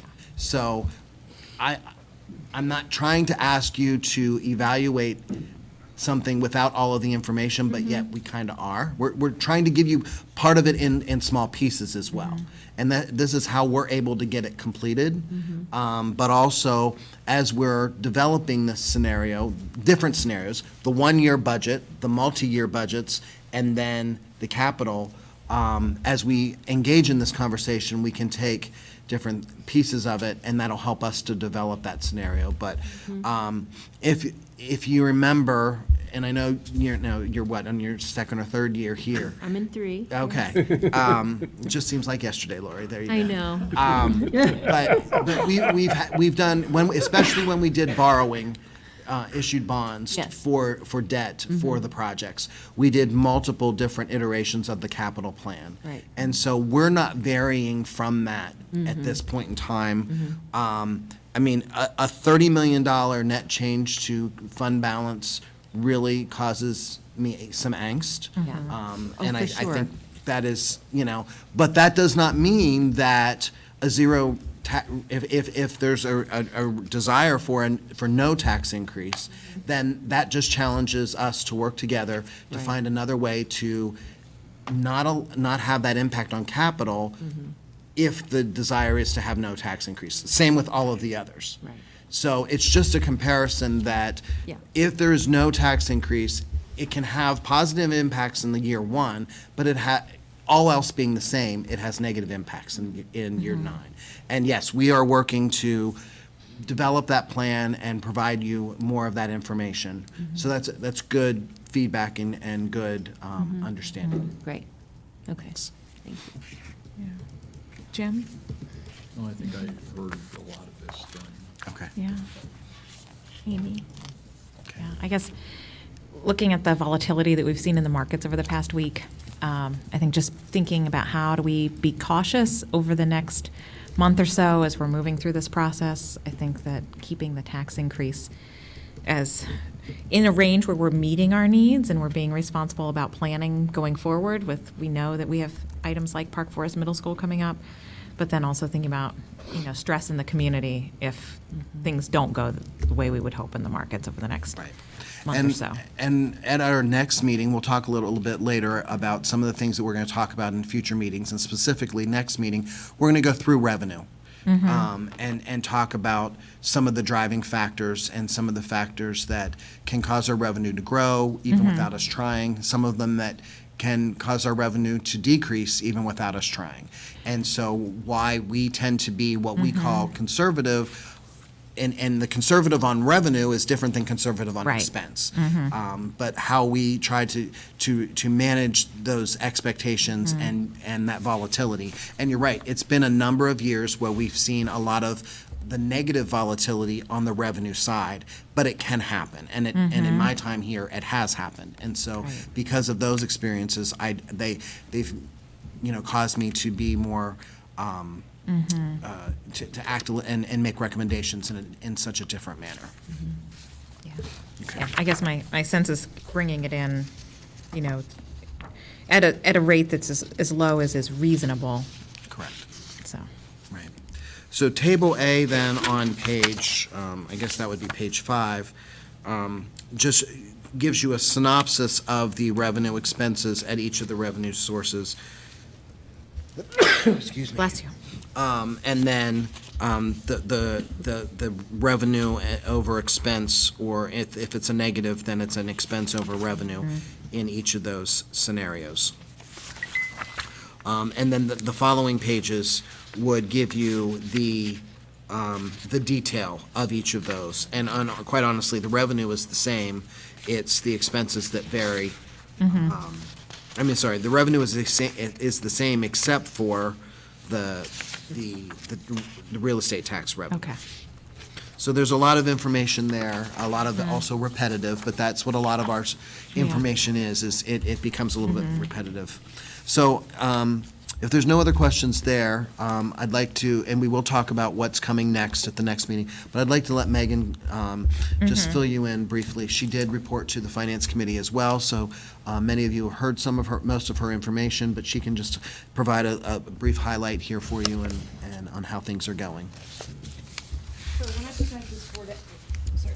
when I present this report every year, it is a recap of how things went last year, and then a little bit of how we're doing this year, and of course, working towards the budget for next. I will tell you, the last school year was probably my most fun as being a school food service director ever. Opening that high school cafeteria was really awesome.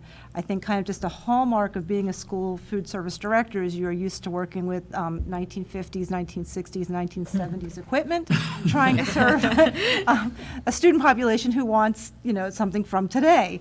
And so you're always trying to make do with things that just aren't quite up to what you want. And to be able to run the high school cafeteria last year with just the amazing equipment that's in there and the fabulous staff that we have, it really, really was just a lot of fun. I think I walked around for 6 months with this big smile on my face and wondering what I was up to. But so thank you very much for supporting that, and to the community for supporting that, because it has made such a difference. The food we are serving in the cafeteria right now is restaurant caliber. In fact, this month in School Nutrition Magazine, they were looking for restaurant caliber school breakfasts, and our breakfasts are going to be featured in one of their articles. Oh, yeah, that's so I'm really awesome. excited about that. So we had a great year last year. So not only the excitement of kids coming at the high school cafeteria, sales were certainly up in the high school. Oddly enough, some of the construction in the elementary level actually helped us because we were using an outside pizza vendor that the kids really liked, and so even though we didn't have kitchens, we had some strong sales at the elementary levels in that respect. Had a very, very good year with food costs last year. Department of Agriculture has been working through some systems trying to moderate the amount of commodity foods that are out there. It's kind of a complicated system, but schools order the food that they want for the next school year, and then it goes through a couple different paths to get actually into the school. And a lot of schools over-order and then don't take what they said they wanted. So last year, Department of Agriculture started the sweeps program that 3 times through the year, they would look at how much you ordered and see if you were meeting what you said you were going to take. And if you weren't, they were going to sweep back to bring you to the level where you should be. So if you were using all of your product and you wanted more, you were able to go in and look and see what people weren't using and take it back. So I took advantage of that a lot. We got we got a lot of extra, and it's fresh produce. I think I got almost an extra $40,000 worth of fresh produce last year, above and beyond what we were allocated for. It's things like ground beef and chicken, peaches, applesauce. So just really nice food items that really contribute to our program and basically come in free to us. So that was a huge help last year. So we're still getting a little bit of that, but having gone through one year that people kind of figured they're ordering out a little bit better for this year. So I've been going back and asking for some more. I have gotten a little bit more, but last year was pretty nice with being able to take advantage of that. So all in all, we ended up with a really excellent bottom line last year. Actually came in the black for the first time since 2011. So again, it was just a really great year. Smiled all year long. This year this has been really tough because coming off of last year, things went so well, and I was really expecting that to continue. And we are really struggling, especially at the elementary level this year. Participation is down. It was weak last year as well. So at the end of the year last year, we went to a couple of different schools, met with students, talked with students about what they wanted. We did some parent surveys and got some results back and tried to respond to some of those things that we learned through that. But participation is still decreasing at the elementary level. There were definitely some things that changed. We changed some menu combinations. At the beginning of the year, we always do a hard mailer to families so the kids get the menus in their hands. And this year, because of the changeover in the print shop, we opted to do just an electronic reach out to families. I think that has made a difference. Just one thing we do is birthday baskets, and families get that birthday basket order form in the back-to-school mailer. And we've noticed our birthday basket sales are down almost half this year because I think they just didn't get that in their hand. It's still being advertised on the menu, but they're just not quite as aware. So I definitely next year, or going into next year, want to go back to that hard copy mailer. I think kids look forward to it. I think it's a great conversation before school starts and things get too busy with parents talking to their kids about what they want to do. So there's been a couple of changes that, I really can't put this is exactly the reason why sales are down, but we definitely are working at all the different angles we can trying to get it back up. We have seen the numbers come up a little bit over the last couple through December, January. So I'm hoping, actually, the projections I gave you in this report were based on the December profit loss statement up to that point. January looks a little bit better. I'm a little more optimistic than what's in here. I don't think we're going to end the year in the black, but we're just going to keep working at it. So Megan, will be included in the packet was your prices for next year. Right. So we'll bring that back probably in May for an official. I'll just add, even with the price increases, I'm always a little bit torn about, families need school meals or want school meals to be affordable. And I've been here now 27 years, so I've got a long history. We used to go where we would not raise prices at all for 2 or 3 years, and then we'd raise it a nickel or a dime. But for the last couple of years, we have been raising it a nickel every year.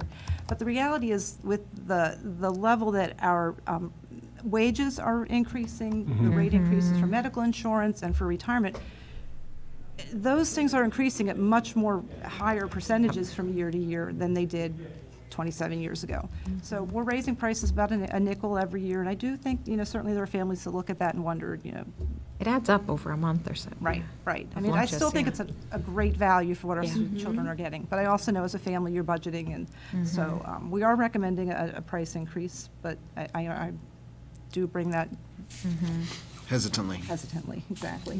I wonder if there's a way to incentivize purchasing. Like I know you already have, people are loading the My School box, but say it's if you could get a discount if you commit, you buy 30 lunches ahead of time or something, so that you have people prepaying essentially in a way that is you're bundling it so you're actually committed to it. Does that make sense? I help with the IOUs too.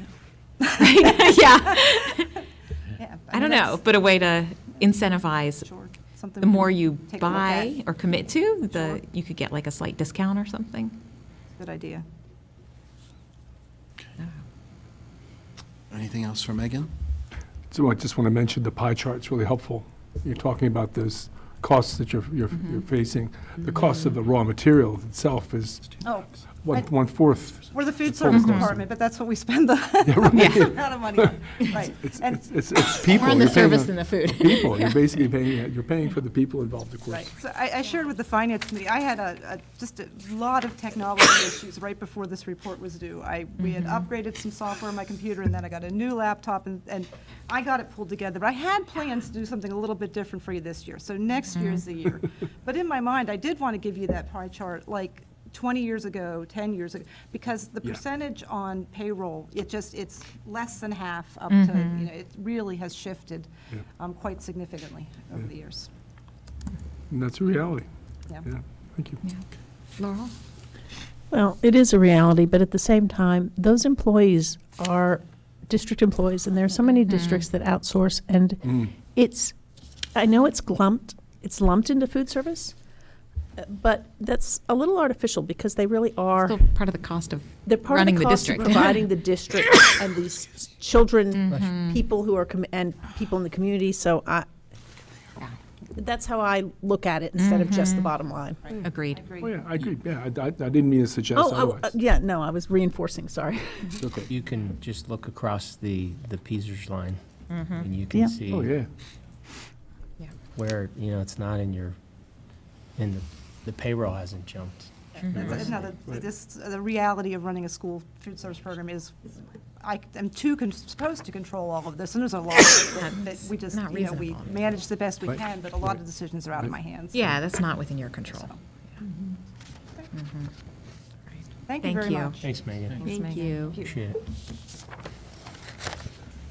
Okay, so speaking of PSERS, I guess we can go on to the PSERS report next. In this report, we've included some graphs that show you where the PSERS rate has been. We also, in December, received the updated actuarial report that's provided each December. So we've provided some trends to show you what's changing there. So the main objective in looking at this is to talk about the PSERS pay forward and that fund balance, assigned fund balance that we have and the use of that. So if we look at the first attachment, the PSERS percentage rates, you'll see that, and these are the actual percentage rates. If you look at where that chart starts to climb, it was when we were at a rate we were at 5.64, and then within a very short period of time, relatively, we went to 32.57%. And it was that climb that set aside of fund balance was created for, so that as those rate increases were happening each year, the district could draw off of that set aside fund balance to help to offset the impact of those increases. So now, and then if we go to the next slide, this is just a trend, a display of what each of the projections of PSERS rates have been. So each December, those are published. And you'll see that this year, where the line extends, that projection was over a longer period of time than it had been in recent years. So, and unfortunately, the trend line of those additional years is going a little bit upwards. So that's disappointing. Hopefully that'll even out in some future projections. So then what we did is we looked at, in the attachment 3, this is on the top part, it is from the November multi-year projection that we presented. It's our balance of 2.6 million as of actuals of 2018-19 ending balance. You'll see how we utilized fund balance to that point, and now we have that balance to decide how to use in the future. So we've looked at different scenarios. The fact is, if you look at that trend line, that big jump that was happening is past. So regardless of how we use those funds, it's not a large number anymore. So as we were discussing it, we were saying we can leave it as is. The board could decide in a future year to change that. But we were recommending to leave the projection as is. The balance is just not large enough. Was our, So to stick to the current plan. yes. Any questions related to that? Thanks. Yes. Charter school was the next item then. So if we look at the charter school, what we've provided are the actuals across the years, and then you can see in projected 1920, we're trending down just a little bit there, and in the budget year, we've added just a few students just to because as you know, we're not sure what's going to happen there. The other charts we've provided are the charter school cost per student. We're estimating for the budget year a 6% increase. That has been our trend. We won't know what that number is until we can calculate it at the end of the year. That's calculated in July based on the current year budgeted expenses and ADMs. And then when you look at charter school expense, the next graph, you can see that the good news is we did come down from 2017-18, which was the high. We are projecting to stay about even with 2018-19, which is below budget for the current year. And then again, just those added few students plus a 6% increase is what brings it up to what the 2020-21 budget proposal at this point is. Lastly, there's been a graph that we've added since the Finance Committee that includes the breakout of brick and mortar and cyber school students. And there you can see that there has been some drop in the brick and mortar and some increase in the cyber, offsetting to stay just a little bit below where we were in 2018-19 and again under budget this year.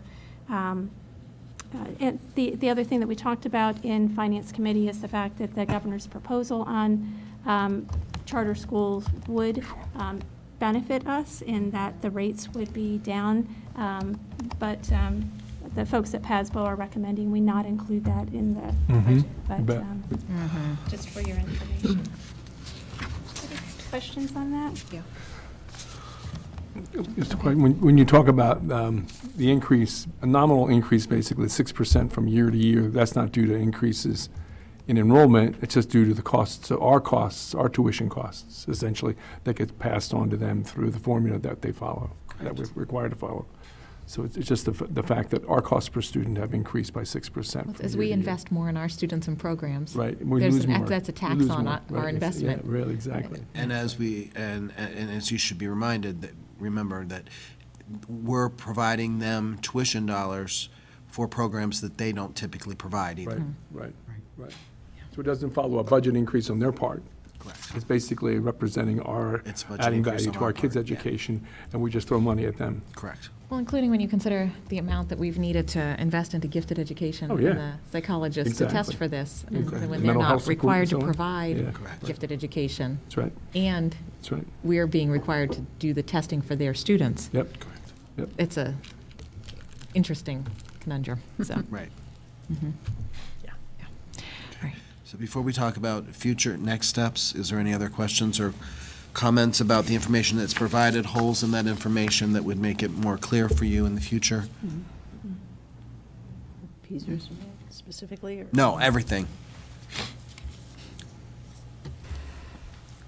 So at the next meeting, then, we expect to bring, and also at Finance Committee, we'll bring comparative projections for 1920, as well as the 2021 budget, showing the various differences. An updated multi-year projection, which will include some information about capital. We'll do a detailed revenue line by line on revenue, and then also work on our print shop operations, and not only the operation, but also from a financial perspective. All right. Questions? Okay. Thank you very much. Sure. Thank you. Thank you, Randy. I'm sorry? Send you any questions in particular? Yeah, if you don't have any other questions tonight, you can, yes. Get better. Yeah. I'm sorry? Get better. Thank you. You can hear in your head. Okay. So looking at committee reports, the policy committee. I sent an email after our meeting, but just quickly, we'll be bringing 216 and 001 to the board for discussion sometime soon. And we're looking at policy 006, and we're continuing to look at the sustainability policy. And yeah, that's what's going on. Thank you. And culture, climate, and learning? We had several topics from that committee meeting were addressed during this evening's meeting, including the comprehensive, special ed comprehensive strategic plan submission we talked about at the meeting, and it was the same discussion we had this evening. We also talked about the world language changes that are recommended, so the same content we talked about this evening. The additional items had to do with a presentation by both the elementary and secondary PDS programs on the ways in which they're aligning their programs at the present time, and working together collaboratively on introducing initiatives related to equity into their training for their students, which happens to align with our equity initiative within the school district. We also talked about within that PDS discussion, which is the professional development school programs that we have, elementary and secondary. We talked about the role that the school district might take in supporting the university's efforts to develop interest in careers in education and to promote perhaps through if not the high school, maybe even younger than that, an interest in service as a teacher, in its selection by students who are considering higher ed. Maybe in relation to the question that was raised earlier about world languages. Maybe there's a way to promote interest in serving as a world language teacher among our students. We also discussed with them some training they're doing in the areas of literacy, and making sure, advising them or encouraging them that their training in literacy in the undergraduate level that reflect the science of reading. And we talked about, and another piece we talked about was the importance of working with students and their capacity to lead difficult conversations around sensitive topics, often related to diversity, but still just the same, something that encourages or teaches the students to be better in terms of dealing with sensitive issues in the classroom. We talked about an update on the middle level model process. And among the pieces of information that were shared relating to that has to do with the fact that they're hoping to have Dr. Stout, in reviewing this, informed us that the goal is to present a proposal to the board during the fall of 2020. And up to this point, the communications subcommittee has worked in developing a student survey, which was administered at Park Forest Middle School and Mountain Indian Middle School in the last month. The results from that will lead to the development of a parent and community survey, which will follow. It's another stepping stone in all this has to do with the district communications team. Chris and Nabil recently created a website to highlight the work of the steering team and the progress that's being made in terms of the middle level model. Let's see, one other piece to that, I think. I know, it was that one of the questions that's been raised in the community has to do about providing access and seeing perhaps the white paper, the technical paper that's been part of this process, and that will, when it's ready, will be posted on the website. Mm-hmm. So that pretty much summarizes it as well as I can. Yeah, I think so. All right, thank you so much. Looking out, you can see upcoming committee meetings. I would point out Facilities and Grounds on the 5th this week, and then Finance and Audit on the 12th next week. And then looking to the March 16th meeting, just calling your attention to the SPPA cost allocation agreement being an action item at that time, which is important for the process with the Center Region municipal entities that are also working through that process. So with that, I'll be looking for a motion to adjourn. So moved. Second. Okay. All right. All in favor of adjourning? Aye. Anyone opposed? All right, we are adjourned. We're doing pretty good. 9:15 is not bad.